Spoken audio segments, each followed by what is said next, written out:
Halo, hari ni kita nak pergi beraya. Tak tahu berapa biji rumah dari Hulu Langat sampai mana tak tahu.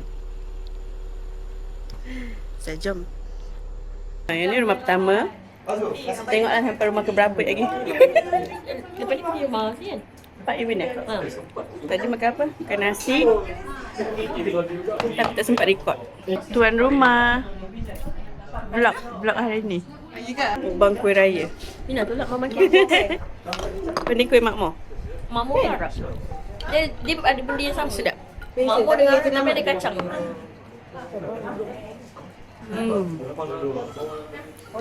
Saya di mulut.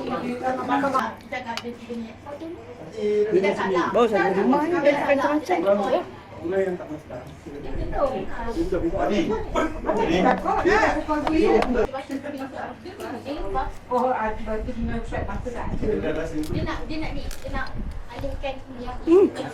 sedap.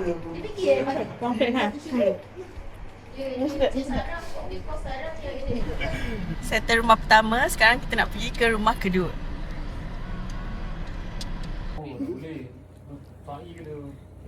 Rumah kedua. Stay tuned guys. Banyak rumah. Jadi kita nak gerak dah. Mungkin kau tak bersenang. Cuk. Mi ayam. Rumah kedua kita makan mi ayam.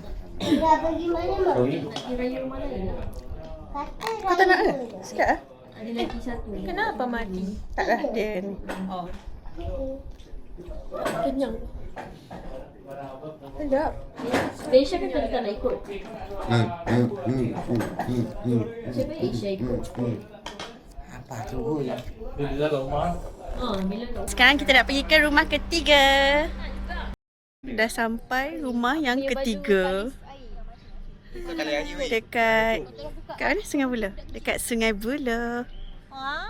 Muncul banyak. Ambil season pula. Balang kat tu. Ambil terang.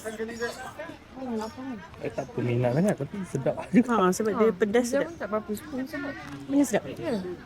Makan durian. Makan durian. Mana datang durian? Kat mana? Mana? Terus.